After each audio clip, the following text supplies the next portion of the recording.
वाशिम जिल्ह्याचे पालकमंत्री संजय राठोड शासकीय ध्वजारोहणाला आले, पण त्यांनी प्रजासत्ताक दिनी जिल्हाधिकारी कार्यालयासमोर सुरू असलेल्या एकही उपोषण आंदोलन मंडपाला भेट न दिल्याने आंदोलनकर्त्यात संतापाची लाट पसरली आहे। नमस्कार, मी मंगरुळपीरवरून आलेली आहे। कल्पना पंडुराज आडोडे।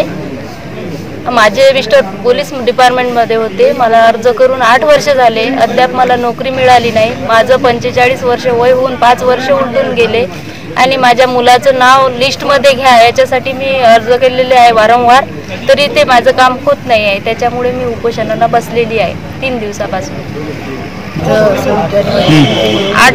8 वर्ष होऊन 5 महिने तर पालकमंत्री इथे आले आणि आमच्या अनुकंपाच्या उपोषणाला व्हिजिट दिलेली नाही आहे, तरी आम्हाला काही न्याय मिळालेला नाही। त्याबद्दल आमचे न्याय मिळणार नाही तोपर्यंत उपोषण सुरूच राहणार आणि जोपर्यंत आम्हाला न्याय मिळणार नाही तोपर्यंत आमचं उपोषण चालूच राहील। अनुकंपाधारकाच्या उपोषणाला 4 दिवस उलटले असून उपोषणकर्त्यांची प्रकृती चिंताजनक झाली आहे। शासन आणि प्रशासनाच्या उदासीन धोरणामुळे अनुकंपाधारक नोकरीपासून वंचित आहेत। यातील बहुतांश अनुकंपाधारक वयोमर्यादेतून बाद झाले आहेत, तर बरेच जण होण्याच्या मार्गावर असल्यामुळे प्रचलित शासन निर्णयानुसार अनुकंपा पदभरती करण्याची मागणी वेळोवेळी निवेदन देऊन करण्यात आली आहे।